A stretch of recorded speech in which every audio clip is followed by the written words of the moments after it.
अस्सलामुअलैकुम। A1 global news के साथ मैं हूं तेरीम खान। खबर शामिल करते हैं। इलेक्शन कमीशन ऑफ पाकिस्तान ने चौधरी शुजात को पाकिस्तान मुस्लिम लीग काफ का सदर बरकरार रहने का फैसला सुना दिया।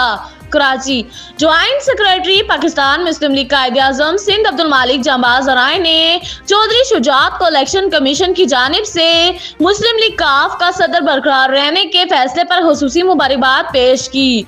ज्वाइंट सेक्रेटरी पाकिस्तान मुस्लिम लीग काफ सिंध अब्दुल मालिक जांबाज का कहना था कि चौधरी शुजात हुसैन को फतह मुबारक हो।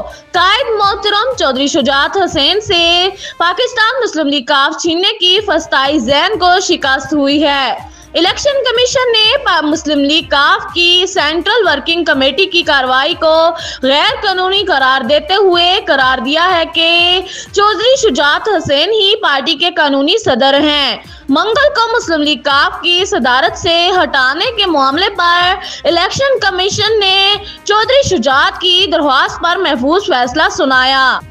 A1 ग्लोबल न्यूज के साथ फिलहाल इतना ही। मजीद न्यूज और अपडेट्स के लिए देखते रहे A1 ग्लोबल टीवी।